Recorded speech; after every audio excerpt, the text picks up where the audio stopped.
Bonjour. Objectif 2021, inspiration pour réussir autrement. C'est le sujet qui nous réunit ce soir.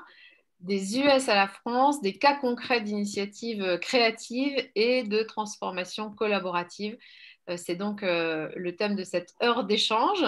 Merci beaucoup d'être avec nous. Alors, une grande question, la crise nous pousse-t-elle vers un individualisme forcené ou plutôt vers davantage de coopération? C'est sans doute à nous d'en décider à la fois individuellement et collectivement. Ce qui est sûr, c'est qu'il y a un an, le premier confinement a été un choc. 12 mois plus tard, ce qui guette souvent, c'est l'usure, l'inquiétude aussi, et puis la fatigue généralement des citoyens, des dirigeants d'entreprise, des salariés, des créateurs d'entreprises peut-être aussi. Nous sommes aussi là donc pour en témoigner. Il y a aussi beaucoup de créativité, de nouvelles initiatives et finalement souvent aussi une accélération de prise de conscience. Alors, on n'est pas complètement hors sol non plus. Il y a beaucoup de résistance, beaucoup d'interrogations, de backlash en tout genre et aussi de phénomènes de repli sur soi. Nous allons, plutôt nous placer du côté des initiatives constructives dans un contexte d'imprévisibilité et puis de doute. L'humain et l'humaine sont résilientes. Donc, c'est l'esprit de cette rencontre d'aujourd'hui sur la question de partager comment créer, comment imaginer ou travailler différemment et peut-être aussi avec de nouvelles perspectives. On va parler de travail collaboratif, de mindset un peu différent, d'usage du numérique accéléré et puis finalement de problématiques envisagées différemment de part et d'autre de l'Atlantique, vous l'avez compris grâce au titre. Ce moment d'échange est initié et organisé par Bérengère Ferrier, que vous voyez, avec des partenaires qui font le pont précisément, French Cluster et Racine Sud, qui est un réseau d'expatriés d'exportateurs qui font rayonner l'Occitanie à l'international. Alors nous sommes cinq, c'est parti enfin nous sommes cinq à intervenir directement avec vous. C'est parti donc pour les présentations. Aurélien Debrenne. Merci Emmanuel. Donc oui, effectivement, Aurélien Devraine. Moi, je travaille chez Thales et en particulier dans la business unit qui est en charge des activités aéronautiques. Et je me charge en fait de la transformation digitale de ces activités. Donc j'ai un rôle en fait où je coordonne au travers de différentes activités parce qu'on est présent dans plusieurs secteurs dans le domaine aéronautique. Les activités de transformation digitale pour celles-ci. Bérengère Ferrier. Et oui, bonsoir et merci Emmanuel. Donc moi je suis fondatrice de Creavilia, créée en 2013 sur Los Angeles, qui est une société de conseil en stratégie marketing avec une clientèle française également américaine, et également cofondatrice de French Cluster, qui est donc un réseau bienveillant de business networking basé sur Los Angeles et que nous ouvrons désormais aussi sur Chicago. Voilà, avec pour ambition de connecter les meilleures personnes que l'on connaît pour aider des francophones à s'installer aux États-Unis. On va en reparler dans une minute. Jean-Claude Allot. Bonsoir à toutes et à tous. Donc, peut-être couper les micros si vous... Qu'est-ce qu'il y a? Tu m'entends pas? Jean-Claude, à toi. Oui, donc je suis le cofondateur et le président de la société POO, qui est une agence de freelance qui est spécialisée en management et technologie. C'est une société qui a été créée en 2017 et qui a pour vocation d'accompagner les freelances ou les futurs freelances dans leur construction d'entreprise et surtout de leur trouver des missions, pour l'instant sur le territoire national et plus particulièrement dans les métiers technologiques et des métiers du management. Pierre-Antoine Ourliac, quelques mots de présentation. Bonsoir à tous, merci Emmanuel. Effectivement, je suis Pierre-Antoine Ourliac, je suis assureur spécialisé dans le monde de l'entreprise et j'accompagne du coup des chefs d'entreprise, souvent très au-delà de ma seule compétence assurantielle et voilà. Merci. Alors, on va échanger tous ensemble. Je me présente en un mot également. Donc, je suis historiquement journaliste et rédactrice en chef, fondatrice et ex-directrice de la rédaction de la Tribune à Toulouse. Et aujourd'hui, je travaille sur les sujets de l'économie, de l'intelligence artificielle, de l'innovation et aussi sur les questions d'égalité femmes-hommes. Et peut-être je vous évoquerai un certain nombre d'initiatives que je porte, et souvent collectivement d'ailleurs, et notamment Média et Sciences, Sororistas et Génération, qui sont les deux dernières, en tout cas, sont des initiatives qui sont nées justement pendant cette période assez incroyable qu'on vit depuis un an. Donc moi, j'aimerais vous parler à la fois des nouvelles formes d'organisation du travail, on va en parler ensemble, et puis de peut-être une petite question, le pouvoir dans l'entreprise, pourquoi faire? Alors, commençons peut-être par faire un petit tour d'horizon et de table aussi de la façon dont la crise nous a transformés et a transformé nos façons de travailler et les modèles d'entreprise. Et peut-être commençons avec Aurélien Debrenne, parce que ton secteur a été très touché par la crise et a dû et s'est reconfiguré. Alors, ce qu'il faut comprendre, en fait, c'est que les activités de Thales sont très, très diversifiées. C'est-à-dire qu'on a, en fait, aussi bien des activités dans le domaine aéronautique, dans lequel je travaille, dans le transport, également le transport, les trains, on a des activités spatiales, on travaille beaucoup dans le militaire également.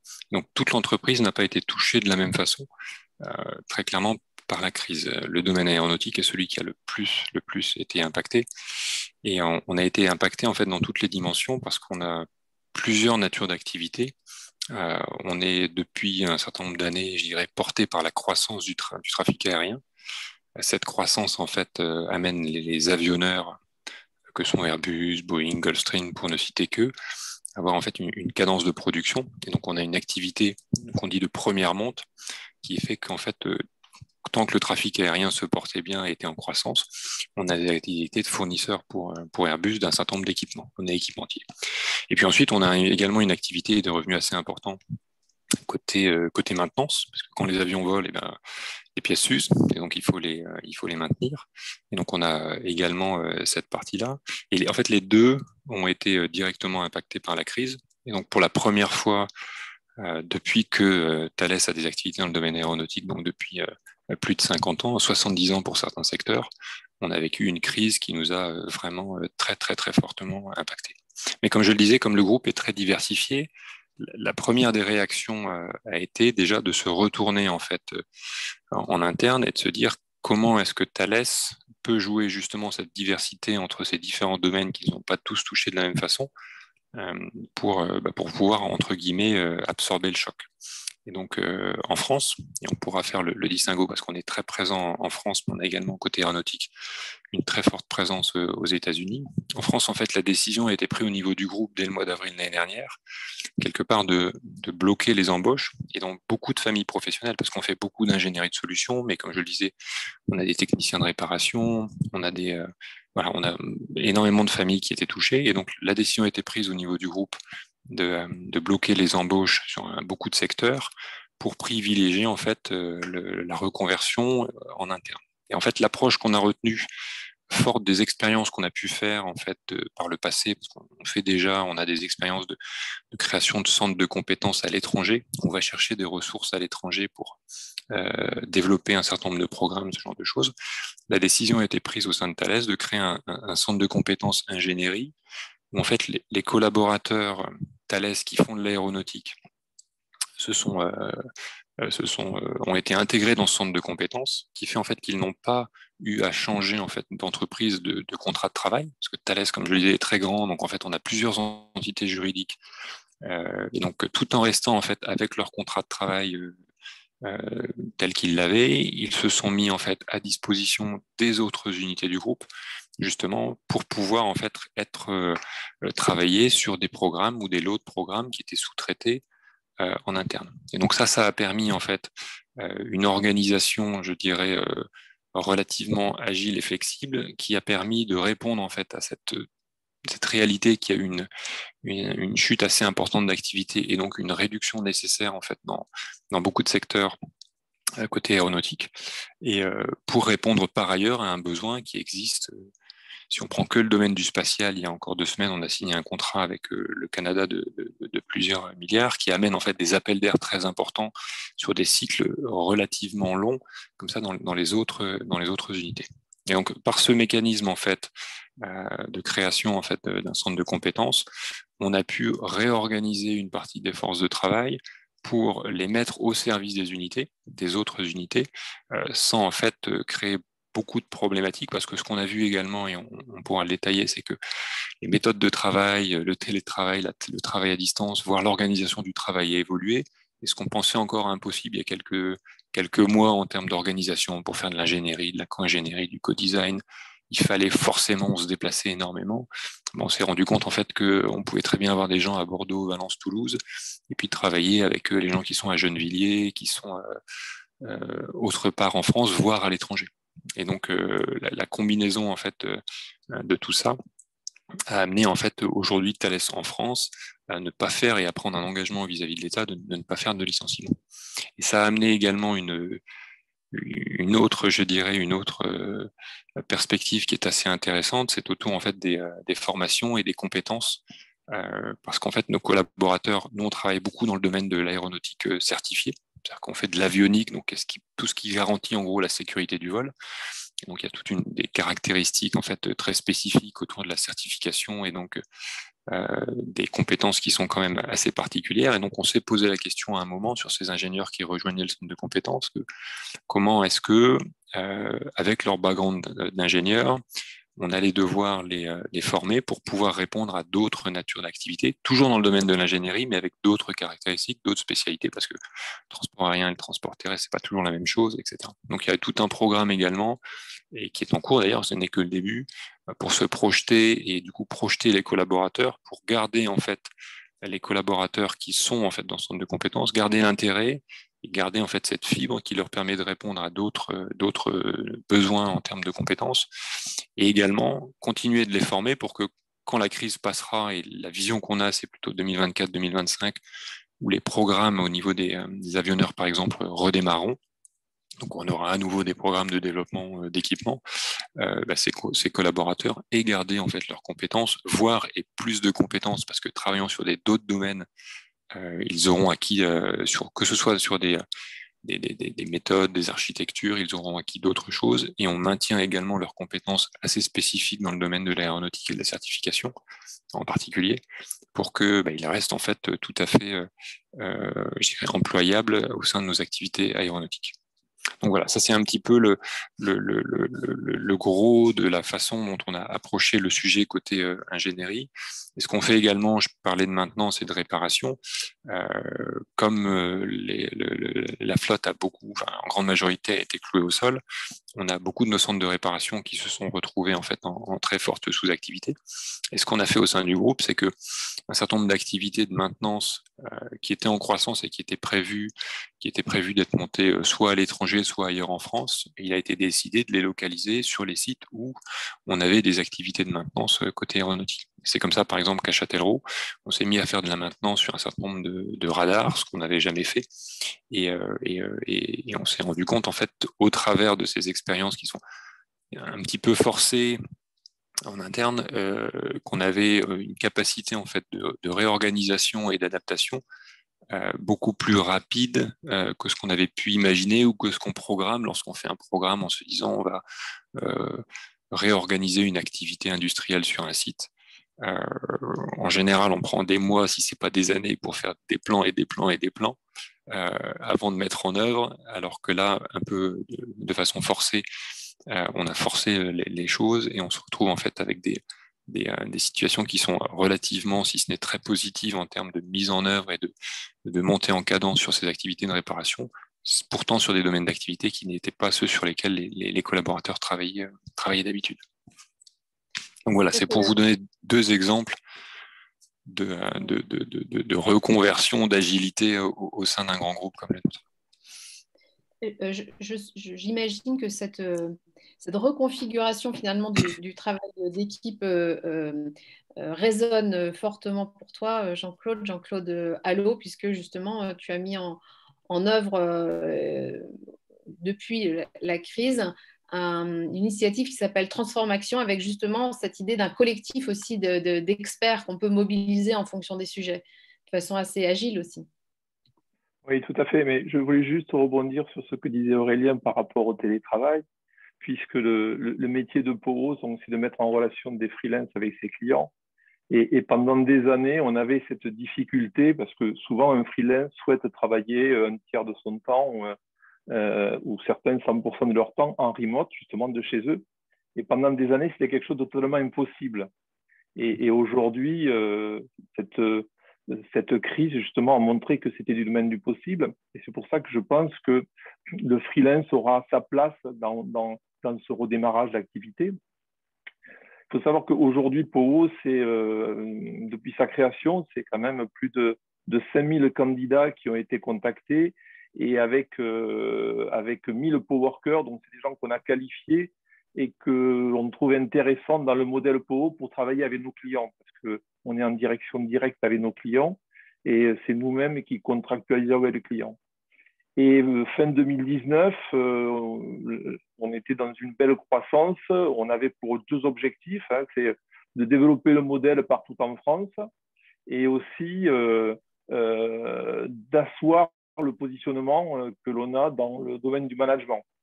Et c'est comme ça que je suis rentré en contact avec une personne sur Nantes qui est Christelle Lafréchou, avec qui on avait partagé des idées donc, de cette notion du travail de demain. Qu'est-ce qui ferait que les entreprises, qu'elles soient PME, qu'elles soient ETI ou des grands groupes, seraient intéressées par nos coworkers, nos managers de plus haut niveau, nos experts, qui pourraient venir apporter donc, des solutions un peu novatrices, mais surtout des solutions très opérationnelles. Et c'est de là où est partie Transformation. Et ce partage d'idées, on l'a véhiculé auprès d'autres experts et très vite, il y a une dizaine d'experts qui nous ont rejoints avec vraiment cette réflexion de dire qu'est-ce qu'on peut faire pour, sur l'analyse de ce qui se passe aujourd'hui et surtout sur ce qu'on aura besoin demain, donc créer des équipes qui vont apporter à des directions générales, que ce soit dans le domaine de la finance, que ce soit dans le domaine de l'informatique, que ce soit dans le domaine de la R&D, une approche différenciante. Et donc, on a travaillé. Alors, c'est vrai que la période du Covid a été un terreau assez propice, finalement, pour ce genre de construction. La créativité, c'est un peu le thème de notre webinaire. C'est vrai qu'on était tous en télétravail. On avait un peu de temps parce qu'il faut être honnête, 2020, l'activité, il y a eu des passages où c'était assez calme. Et puis, on avait cette volonté de réfléchir ensemble pour porter. Donc, tous les gens ont participé pour justement créer une offre. Cette offre, elle a été construite sur des convictions. Donc, déjà, de dire qu'un collectif, c'est plus fort. Il n'y a que des indépendants, donc des entrepreneurs. Donc, c'est vrai que dans une période difficile, c'est bien de partager avec d'autres personnes et puis surtout d'avoir d'autres visions du monde du travail. Mais ce n'est pas suffisant de dire on est une équipe et on est plus fort. Il y a aussi la nécessité de proposer aux entreprises une approche différente, donc cette notion d'entreprise apprenante. Parce que je crois que ce que nous a appris aussi la crise, c'est que on change d'objectif. Il y a eu des périodes, c'est que les comités de direction changent d'objectif toutes les semaines. Et c'est vrai que les managers étaient perdus parce qu'ils n'avaient pas forcément autour d'eux l'ensemble de leurs équipes, ils se retrouvaient seuls. Donc, cette notion d'entreprise apprenante, c'est bon pour être capable de se reconfigurer en permanence, ça c'est important. Et puis aussi d'avoir une approche responsable parce que dans des périodes difficiles, il faut réfléchir aussi à l'environnement, il faut réfléchir au social. Et ça, sans perdre de vue aussi le côté chaîne de valeur. Et moi, j'étais passionné, et les gens aussi, par tous les échanges qu'on a eus, et surtout qu'on a mis de côté le côté business. On est parti du principe que si l'offre était pertinente, le business arriverait derrière d'une manière assez naturelle. Et ça, c'est aussi nouveau, parce que souvent, quand il y a des collectifs qui se font comme ça, tout de suite, on dit, si tu veux participer, il faut payer. Et là, c'est vraiment pas du tout le chemin que le travail a été pris. Donc, et derrière tout ça, ben, ça veut dire que on s'est affiché maintenant 2 siècles d'expérience, parce que quand on cumule tous ces gens qui sont des entrepreneurs, qui ont travaillé dans des PME, qui sont vraiment très opérationnels, donc c'est des expériences en plus multisectorielles, donc c'est ça la richesse aussi, c'est de proposer d'une manière très agile à un patron de PME, un collectif multisectoriel, donc avec qui il peut partager ses problématiques. Mais la PME est intéressée, mais aussi, je suis certain que des organes de direction de grands groupes peuvent avoir aussi de l'intérêt.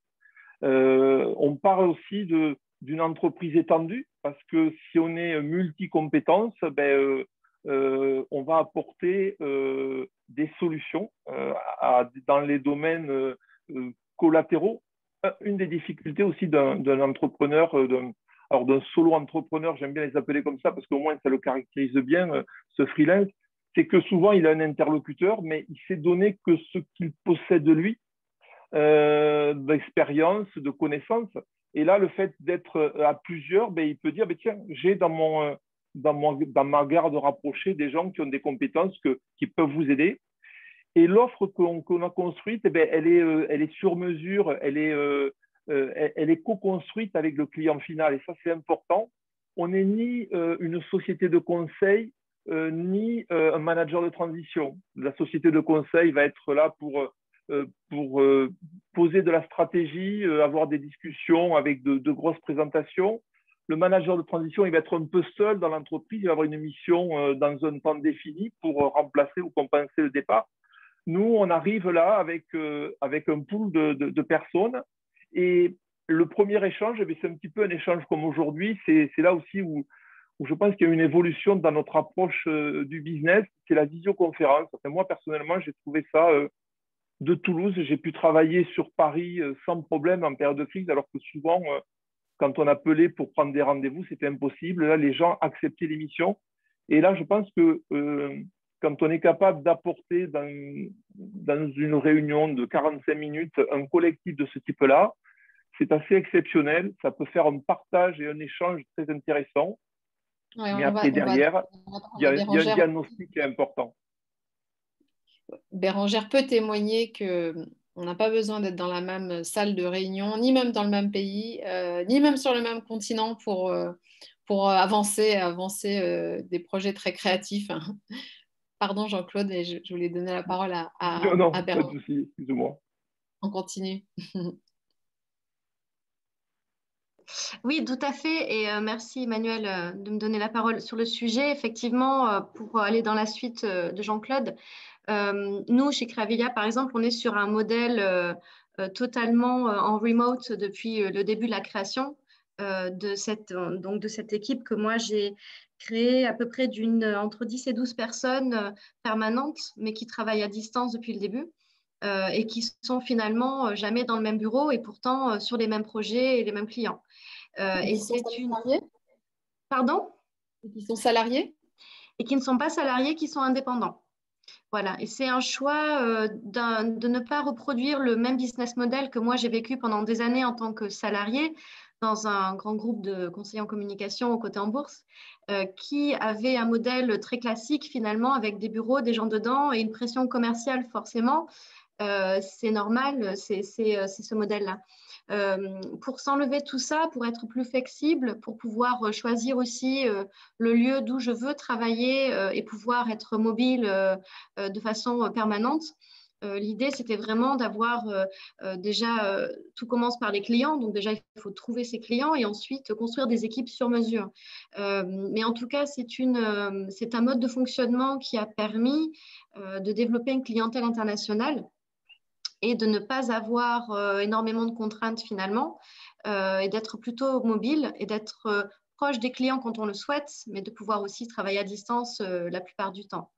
Voilà, donc à ce titre-là, c'est vrai que je suis, on va dire, un modèle de ce qu'on appelle aujourd'hui des digital nomades, qui sont donc des personnes qui peuvent travailler 6 mois au Portugal, 3 mois aux États-Unis, 2 mois au Mexico. Donc, au moins, ça, c'est le côté fun. Évidemment, c'est un modèle spécifique, mais je pense qu'il se croise de plus en plus. Enfin, en tout cas, j'en vois de plus en plus. Voilà. Par rapport à ça, d'ailleurs, il y a même des podcasts sur le sujet.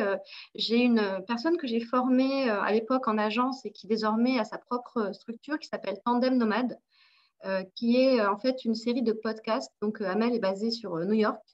Une série de podcasts très inspirants sur des conjoints d'expatriés qui voyagent, qui se retournent dans des pays avec leurs conjoints et qui doivent forcément s'adapter, se réinventer. Et ça donne souvent lieu à des modèles justement de digital nomade où les personnes en fait développent leur propre activité, mais en restant mobile. Donc il y a vraiment des contenus créés sur le sujet et une vraie réflexion. Et en tout cas, voilà, on peut dire que ça fonctionne. Après, moi, je suis passée par un an de voyage entre une période 100% américaine et une période à mi-temps entre les États-Unis et la France. Je suis passée par une période de un an de voyage pour déjà pour m'inspirer en stratégie, mais également pour que les clients comprennent que la société n'est pas liée à un lieu, mais elle est vraiment mobile. Voilà, donc ça a été une stratégie de ma part à la fois enrichissante et à la fois aussi à but, voilà, on va dire éducationnel, puisque finalement, on ne sait jamais si je suis vraiment aux États-Unis, en France ou ailleurs, et c'est très bien. Voilà. Pierre-Antoine, quel regard toi tu portes sur justement l'organisation du travail et puis peut-être de manière générale sur les 12 mois de crise qu'on vient de traverser? On a une organisation qui est bien loin de celle de Bérengère. Voilà, on a des bureaux avec des collaborateurs, tous bien présents. En tout cas, ça, c'était le monde d'avant, c'était avant le mois de mars 2020. Et le télétravail était vraiment pas du tout dans notre culture.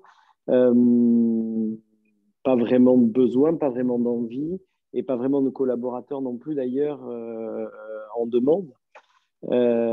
Du coup, évidemment, la crise a précipité et les confinements successifs ont précipité notre organisation et tout le monde est passé en mode flexible et en mode agile du jour au lendemain. Et finalement, on s'aperçoit que ça a plein de bons côtés,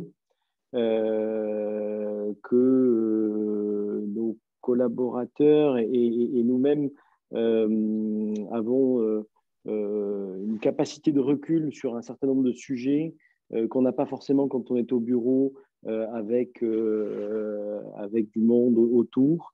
Et du coup, je trouve que c'est assez intéressant d'être capable de capitaliser là-dessus pour l'avenir.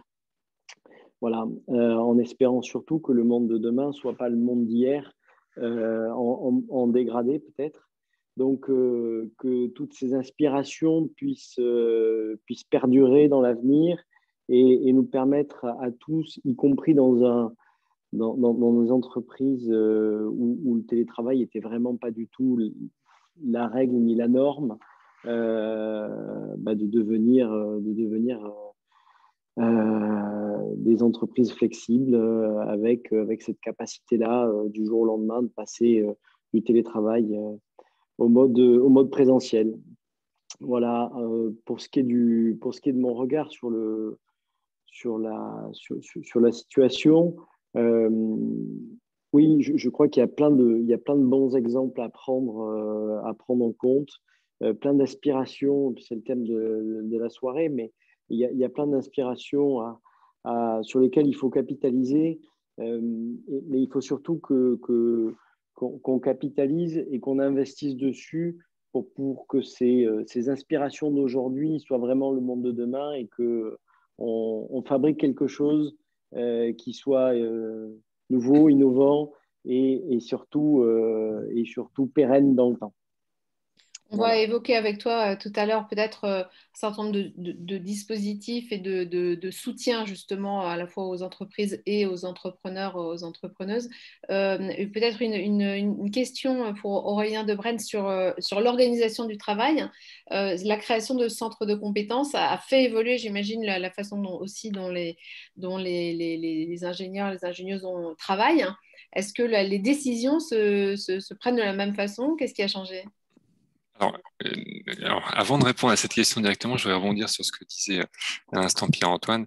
C'est-à-dire qu'on a vécu une période au premier confinement où on a vu, en fait, parce qu'on était tous sous le choc, et je pense qu'on était tous à lutter contre un ennemi commun qui était extérieur à l'entreprise. On a vu, en fait, une organisation qui s'est du jour au lendemain déstructurée, avec les réunions qui pouvaient plus s'organiser, et on a noté, nous, énormément, en fait, de personnes qui, soit parfois avaient du mal à s'exprimer en réunion en plénière, en présentiel et en distanciel. On n'a pas du tout la même approche enfin, pas du tout. Certaines personnes sont très réservées en présentiel alors qu'elles prennent plus facilement en distanciel la main. Donc ça, on a noté effectivement des personnes qui se sont révélées un petit peu au travers de cette expérience en distanciel. Et puis ce qu'on a noté également pendant la crise, c'est que pendant le premier confinement, c'est que on a eu une certaine autonomie dans la prise de décision parce qu'à un moment, de toute façon, il faut avancer. Et que si l'organisation est déstructurée, n'est plus là pour prendre la décision, certains collaborateurs, la plupart, ont décidé de prendre le sujet en main et puis de se dire de toute façon il faut avancer et donc je ne demande pas à moins N+1, moins N+2 si oui ou non je veux faire, je fais et puis parce que de toute façon voilà, donc ça c'est vraiment dans le. Après la question qu'on peut se poser maintenant c'est qu'est-ce qu'il en restera, et on voit déjà des différences entre le premier et puis le deuxième confinement et puis maintenant où le télétravail c'est beaucoup, et au-delà du télétravail on appelle ça en interne le smart working parce qu'on remet en cause justement l'organisation du travail. On voit qu'il y a, voilà, les choses reviennent parfois assez vite dans un mode de fonctionnement qu'on avait avant sur certaines activités. Donc, ce que ça a changé en termes d'organisation au sein de ces centres de compétences, c'est qu'effectivement, du distanciel, du fait que les gens travaillent sur des activités qui ne sont pas, entre guillemets, celles sur lesquelles ils avaient l'habitude de travailler dans le domaine, dans l'écosystème qu'ils ont, et aussi une certaine bienveillance, je dirais, en interne, parce que tout le monde connaît la situation de l'aéronautique au sein de Thales, et donc tout le monde comprend un peu la situation. On se rend compte en fait qu'il y a énormément, il y a probablement plus d'agilité et de réactivité au sein de ce centre de compétences d'ingénierie pour le reste du groupe, qu'on ne peut avoir dans certains autres secteurs qui continuent ou qui travaillaient avant sur les programmes classiques, etc. Après, il y a des travers, je dirais aussi, c'est-à-dire que organiser le travail complètement en distanciel sans avoir eu un mode de fonctionnement collectif au départ pour que chacun apprenne à se connaître et chacun partage véritablement et voilà, comprendre un peu le contexte au-delà du strict travail, la tâche pour laquelle on est affecté. Ça, par contre, c'est effectivement une des difficultés qu'on rencontre.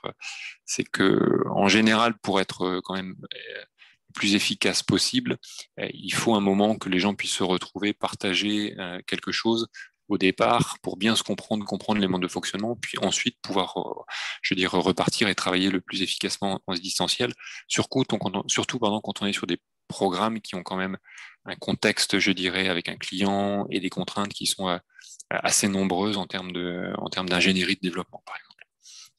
Donc voilà, beaucoup d'agilité, beaucoup plus de réactivité ou plus de réactivité qu'on ne pouvait en avoir, mais aussi certaines difficultés au démarrage pour initier les projets, pour véritablement rentrer dans le contexte des programmes pour lesquels les collaborateurs travaillent.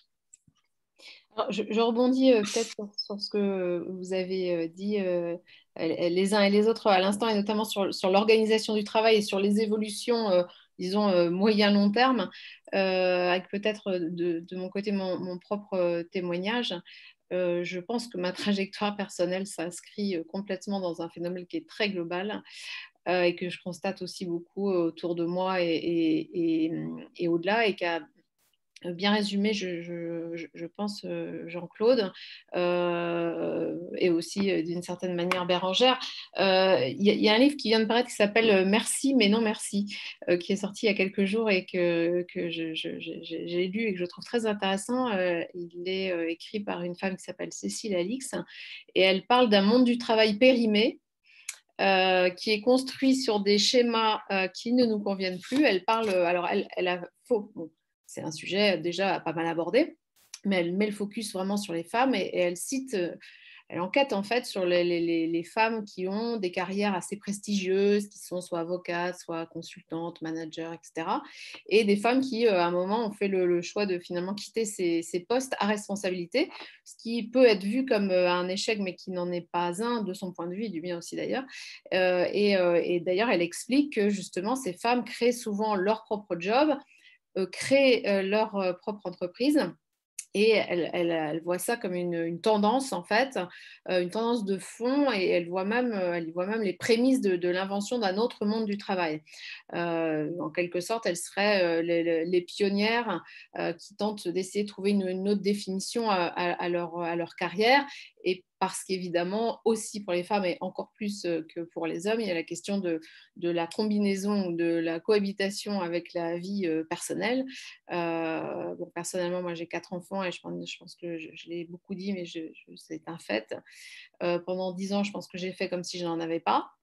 Bon, j'ai pu le faire parce que j'étais équipée d'un conjoint qui était assez investi dans la vie quotidienne, il est toujours d'ailleurs. Mais il n'en demeure pas moins que le constat est quand même un peu rude. Et donc, c'est un sujet particulier pour les femmes. Je pense aussi, et ce que Jean-Claude a dit tout à l'heure m'a frappé, je pense que c'est aussi de plus en plus un sujet pour les hommes qui veulent, au fait, ensemble, j'ai l'impression qu'on veut redéfinir en fait les notions d'ambition, les notions de position aussi sociale, et puis la notion de pouvoir. Je pense que c'est pas rien finalement de quitter un poste à responsabilité, de quitter le pouvoir. Et moi, en fait, la question vraiment que je me pose et qui guide vraiment maintenant mes actions, c'est plutôt le pouvoir ou pourquoi faire en fait. Et bon, brièvement, moi, je suis journaliste depuis 25 ans.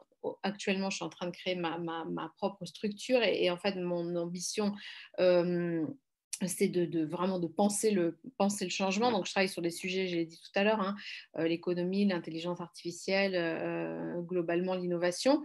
Et en fait, pour un des grands enjeux, selon moi, c'est vraiment redéfinir des règles du jeu. C'est-à-dire des règles du jeu dans la société, des règles du jeu dans l'entreprise, parce que ces règles du jeu, elles sont marquées par des schémas que on est de plus en plus à considérer comme un peu vieillots.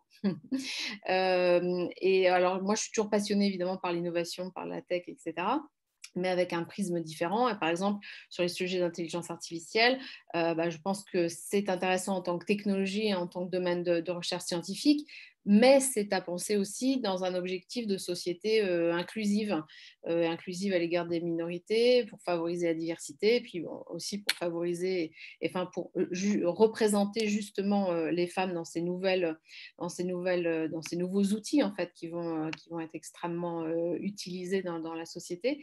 Et donc, je pense qu'il faut s'interroger sur le pouvoir, pourquoi faire. Et s'il y a tellement de recherche de sens, c'est qu'il y a une raison et que sans doute collectivement, enfin, en tout cas c'est ma conviction, collectivement on a plutôt intérêt à trouver des vraies raisons d'être utiles. Et donc d'où par ailleurs un certain nombre de mes engagements que je cite, Médias et Sciences par exemple, qui est un cycle de rencontres que je crée avec le Club de la presse Occitanie, que je représente à Toulouse avec Sophie Arutunian. Une autre initiative collective aussi, c'est Sororestas, qui était un collectif et un concours d'écriture qui a été lancé pendant le premier confinement. Et puis aussi une autre action qui s'appelle Génération, et qui est un mouvement qu'on est en train d'imaginer en ce moment avec Vanessa Virling, qui est la fondatrice de Spring Lab, et qui a l'objectif de construire un monde désirable et aussi très, très responsable. Et cette question de la responsabilité, je pense que c'est une question extrêmement importante. Donc, mon évolution et ma conviction, c'est qu'il faut être bien sûr des experts dans nos domaines respectifs, mais sans doute sortir aussi de la position de l'observateur ou de l'observatrice et être vraiment, je crois beaucoup qu'on a tout intérêt à être vraiment dans la coopération, et tout ce que vous dites me parle évidemment beaucoup, dans plutôt dans l'intelligence collective, toute nouvelle forme d'organisation des actions humaines finalement qui peuvent nous aider à changer le monde parce que bon, je suis une utopiste. Si je puis me permettre, Emmanuel, je rebondis là-dessus pour aller dans ton sens, parce que c'est aussi le sujet de French Cluster, donc je me permets cette petite aparté. Quand tu parles justement de réinventer une façon de coopérer ensemble et d'avoir une intelligence collective, nous, donc, pour l'histoire, donc French Cluster existe depuis 4-5 ans, a démarré avec un petit groupe sur Los Angeles qui voulait faire les choses autrement. Ce sont des experts multidisciplinaires dans une ville qui aident des francophones à trouver les bons contacts, les bons professionnels avec lesquels ils vont pouvoir s'intégrer, développer leur business aux États-Unis. Et donc, l'approche a été de dire un réseau purement business aujourd'hui, ça existe déjà. Et c'est utile et il en faut et c'est très bien.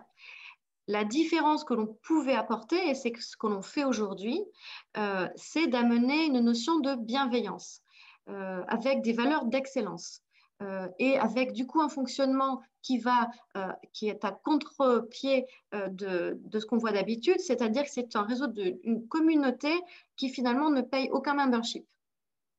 En revanche, les bénévoles qui ne sont pas sur un board inaccessible, les bénévoles qui sont donc des experts, c'est eux qui payent les frais techniques et c'est eux en plus qui sont vraiment comme des chefs de file.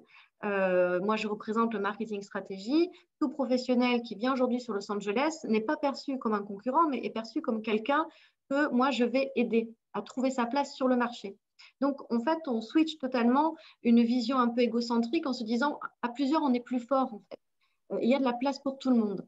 Et donc, cette approche bienveillante qui est différente finalement a permis que ce réseau French Cluster puisse traverser l'épidémie, cette période compliquée où on ne pouvait pas se réunir et on ne peut toujours pas, en continuant à créer du contenu utile. Un mot que tu as dit également, d'être utile à sa communauté. Donc, nous, on avait un partenariat avec Bank of the West et normalement, on devait louer une salle, organiser une conférence comme d'habitude. On s'est dit, là, on ne peut pas. Mais qu'est-ce qu'on peut faire pour être utile à notre communauté? Vu qu'on est confiné, l'idée, c'est de faire progresser tout le monde en web marketing. Donc, on a transformé ça en session, on va dire une série d'une dizaine d'épisodes sur du web marketing avec des experts payés par Bank of the West, mais au moins d'amener quelque chose d'utile à chacun derrière son ordi.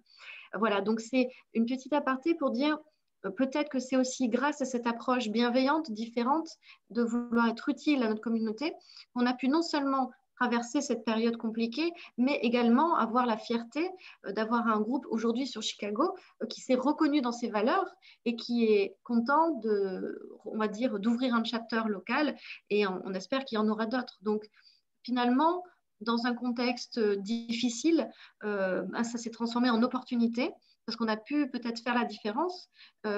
Et voilà, donc ça rejoint ce que tu dis. Finalement, on peut quand même tirer son épingle du jeu quand on amène quelque chose de différent et qu'on a une approche peut-être qui casse un peu les codes. Les autres, est-ce que vous voulez rebondir Oui, sur ce que vient de dire Bérengère? Oui, le monde de l'entrepreneuriat aujourd'hui est flagrant. Enfin, aux États-Unis, je crois qu'à l'horizon d'une dizaine d'années, il y aura 50% des gens qui vont travailler qui auront un statut de freelance. En France, sur les 10 dernières années, il y a, je crois, une croissance de 145%. Où il y a plus de 3 millions, 3 millions et demi de personnes qui ont le statut d'indépendant. Alors dedans, il y a de tout. Enfin, il y a du livreur, mais la tendance de fond est là. Donc, de plus en plus de gens disent, OK, je vais quitter ma position donc, de salarié.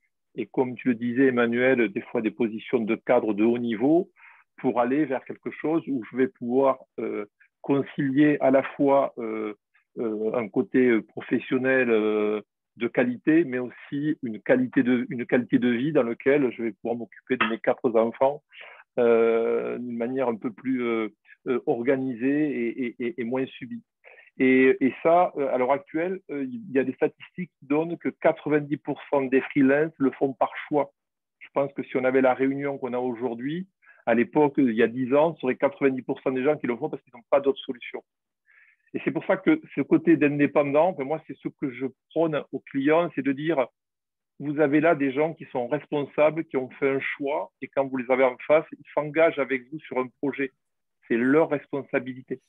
Donc, cette responsabilité-là, ils vont la tenir jusqu'au bout parce qu'ils savent que s'ils ne vont pas au bout, ils ne seront pas payés. Ça, c'est un argument fort. L'autre argument, c'est que on voit bien que maintenant, il y a des regroupements, il y a des thématiques métiers qui se font parce qu'ils ont besoin de grandir. Et il y a aussi des sociétés comme PO qui leur apportent un support parce que nous, on apporte à la fois le support administratif, commercial, mais aussi, Bérangère, tu parles de bienveillance, on est là avec eux aussi pour leur apporter de l'attention. Et on va avec eux chez le client quand ça se passe bien et quand ça se passe mal. Et donc, voilà, on est à une croisée des chemins. Le monde de salarié existera et il en faut et c'est nécessaire. Mais il y a des forces vives et qui vont être très agiles, qui vont être beaucoup plus souples et qui seront là pour justement porter ce travail de demain. Et il faut trouver des points de rencontre pour élever le niveau des prestations parce que, et je terminerai là-dessus, il y a beaucoup trop aujourd'hui pour des indépendants des plateformes qui vont dévaloriser ou c'est le prix qui va faire leur marché. Et je pense qu'en les accompagnant et en les faisant progresser ou les conseiller sur le choix et puis leur apporter des clients à valeur ajoutée, on peut rétablir le niveau de la prestation pour que ce ne soit pas le prix qui fasse la différence, mais la qualité du travail. Et ça, je pense que c'est un élément important. Ce que je peux dire pour compléter avec le prisme inverse, c'est que la rétention des talents est devenue un objectif fort en interne des RH et globalement de la population et du management, parce que cette tendance, elle percute tous les grands groupes également.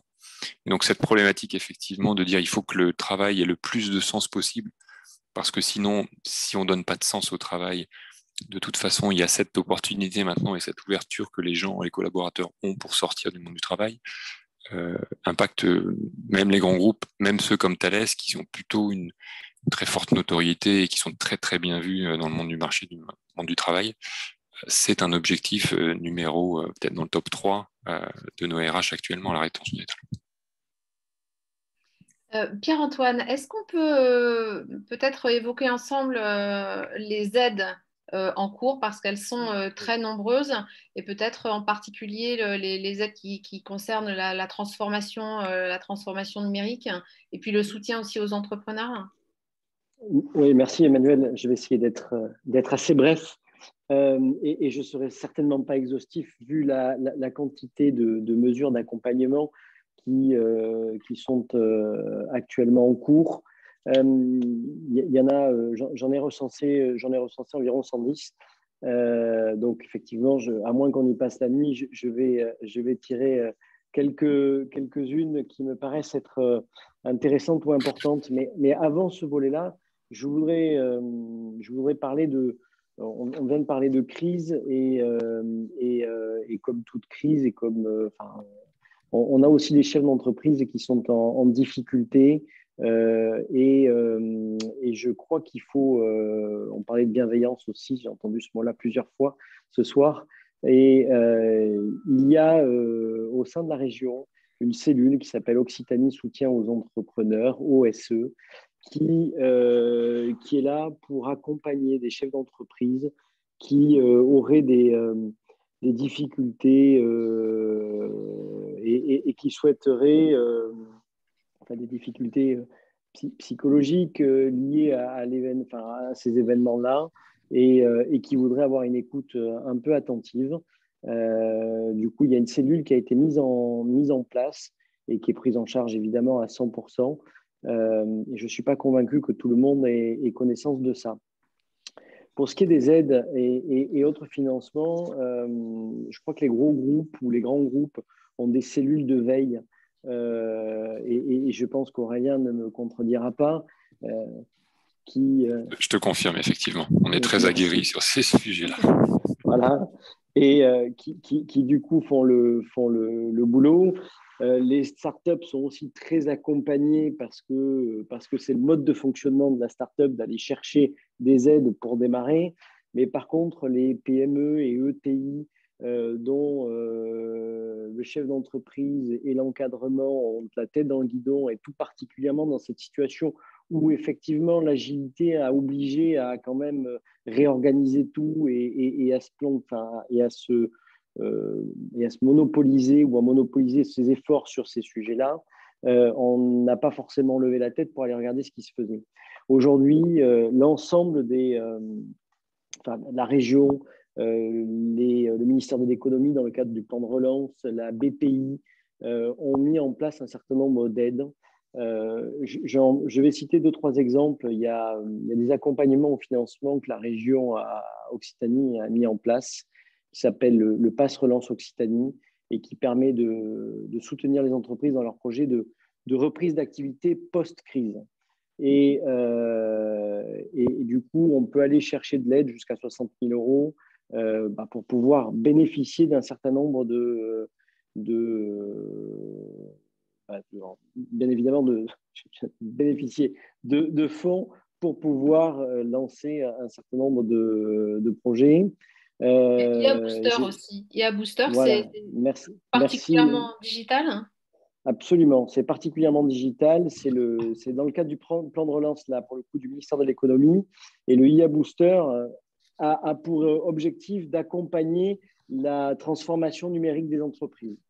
Cette transformation numérique doit permettre l'intégration de l'intelligence artificielle dans les process de fabrication, dans la diminution des coûts de production, etc., etc. Il y a des dossiers de candidature qui sont à remplir pour pouvoir bénéficier de cela. Il y a des prêts de croissance aussi pour les TPE. Et je vais peut-être m'arrêter là, mais il y a des aides de la BPI pour l'innovation aussi. Je crois que la relance économique à venir passera très vraisemblablement par plusieurs sujets. La relance, l'innovation évidemment, l'intelligence artificielle, et un sujet on pourra peut-être faire une thématique là-dessus, mais sur le cyber-risque et la cybercriminalité, un sujet qui me tient assez à cœur sur la matière. Comment ? Un jeu de mots ou... Non. Je ne l'ai pas fait exprès, Emmanuel, merci. Mais bon, voilà, et c'est un sujet qui me tient à cœur, je vais le refaire dans ma discipline, parce que il y a très peu d'entreprises qui sont assurées sur ce type de risque-là. Et elles devraient, oui, je pense. On a encore quelques éléments d'actualité là qui nous prouvent que nos données sont pas en sécurité. Du coup, pour revenir au sujet des aides, il y a pas mal d'aides sur le cyber-risque et la montée en puissance des entreprises sur la sécurité informatique ou leur sécurité informatique. Alors, on a une question, alors je vais la poser à Aurélien. Est-ce que ces initiatives créatives vont perdurer dans les grands groupes ? Est-ce que le changement, c'est pour de bon ? Bon. J'ai déjà eu l'occasion de l'exprimer effectivement au début. Je pense on en gardera quelque chose. Ça, c'est une évidence. Après, quelle est l'étendue de ce qu'on va conserver ? On l'a évoqué, le télétravail versus le smart working qui est travaillé autrement, la volonté de donner plus de sens également, donc de faire un petit peu attention à l'organisation, la hiérarchie, c'est des sujets qui agitent aussi un grand groupe comme le nôtre. Être catégorique en disant tout ce qui est bon, on en a tiré les leçons et on va le conserver, je pense qu'il est encore trop tôt et qu'on est souvent dans ces cas-là sur des choses qui sont plutôt entre deux. Mais pour rester sur une note positive, voire très positive, moi je vois des choses effectivement on ne reviendra pas en arrière sur un certain nombre de choses qui sont plutôt vues pour mes activités digitales de transformation, et je dirais dans le digital, ce qui est l'état d'esprit est même plus important que la technologie, hein, l'état d'esprit et la culture. Les choses très positives sont ressorties et resteront. Bérengère, est-ce qu'il nous reste, parce qu'il est 18h58, est-ce qu'on a encore le temps d'évoquer US versus Europe, ou on doit s'arrêter? Oui, alors moi, je peux, sur l'US versus Europe, euh, moi j'ai une vision un peu spécifique, donc, parce que je vois les deux côtés, comme Aurélien sûrement aussi. Simplement, nous, on a par exemple des clients qui sont en mode télétravail depuis des années déjà. Du coup, ils n'ont pas été impactés spécifiquement ni dans leur domaine, ni dans leur façon de travailler. En revanche, pour ceux qui sont plus brick and mortar, comme on dit, donc là, c'est du retail et ils ont besoin d'avoir des lieux pour exercer, il y a eu forcément des adaptations à faire. Maintenant, les États-Unis étant un pays où quand même ça va plus vite que nous parce qu'il y a moins de barrières, le marché du travail est plus fluide et on s'adapte et puis on a bien en tête business first.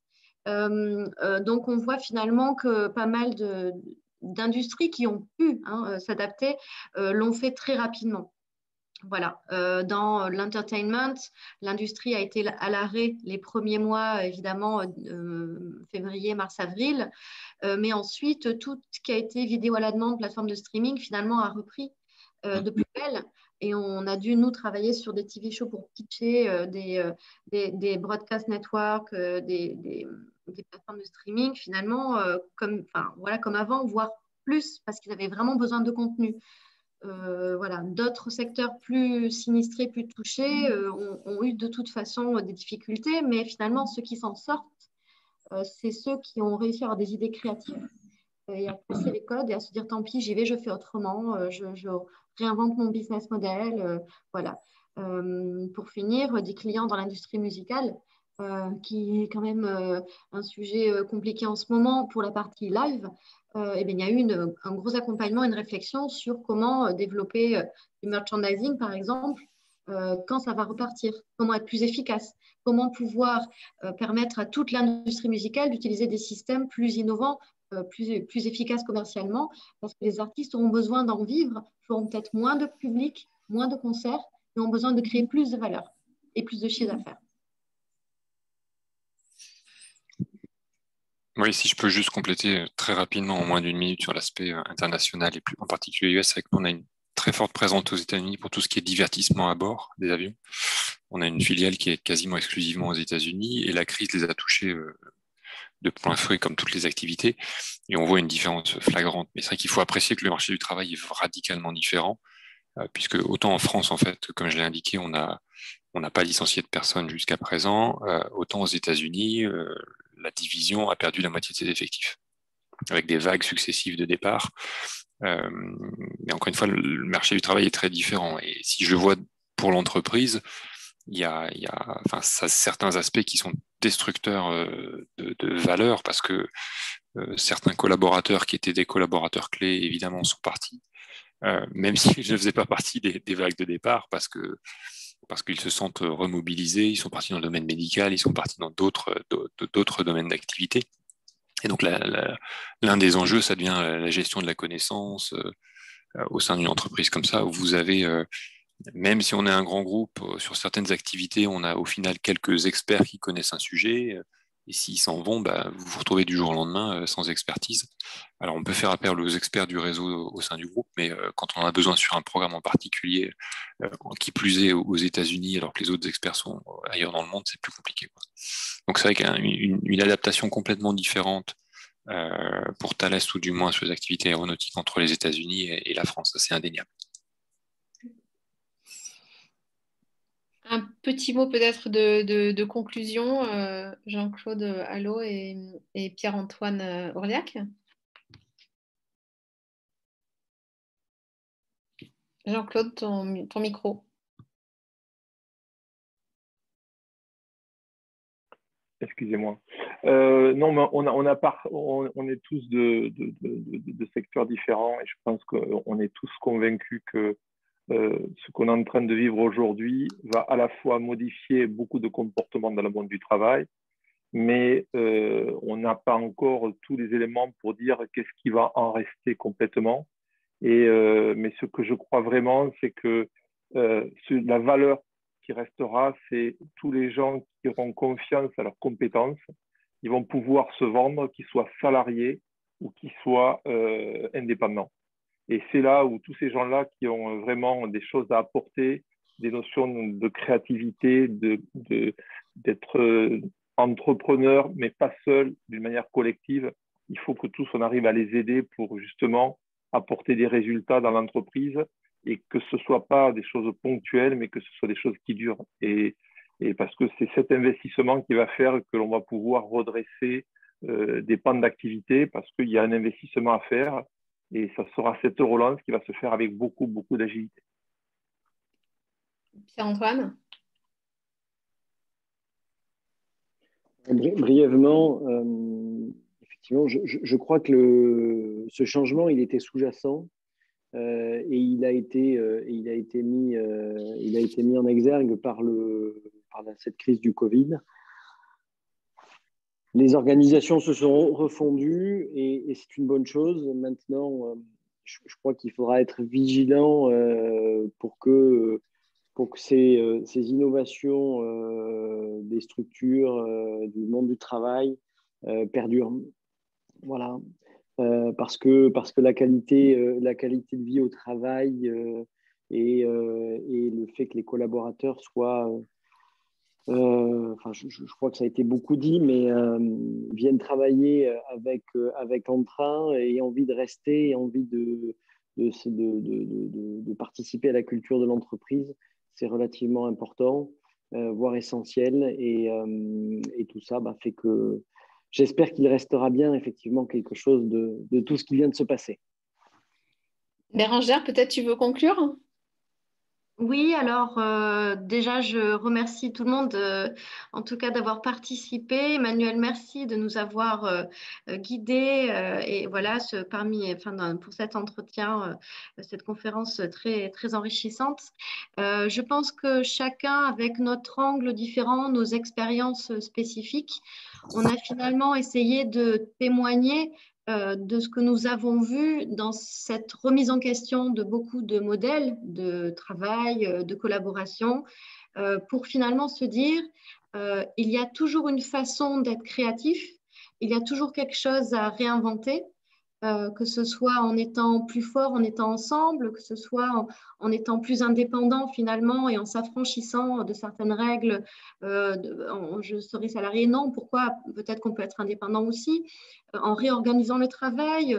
Donc, merci à tous d'avoir apporté ces insights, ces inspirations. Voilà, je pense que dans toute période où les choses nous semblent un petit peu compliquées, c'est parfois le bon moment d'innover. Donc, espérons que 2021 soit l'occasion de continuer sur cette lancée. Voilà, merci encore Emmanuel aussi pour tes témoignages, très intéressants également. Avec grand plaisir. Je me cache derrière une citation pour conclure. C'est tout simplement un philosophe, quand même, parce que finissons en beauté. Vladimir Yankelevitch qui a dit « Il faut commencer par le commencement, et le commencement de tout, c'est le courage. » Donc, écoute, voilà. c'est très beau et merci beaucoup. Très joli. Tellement juste. Merci beaucoup, Emmanuel. Merci beaucoup. Merci à tous. Merci à tous et très bonne merci soirée. Jean-Claude. Bonne soirée. Bonne soirée, au revoir. Bientôt. Bye bye.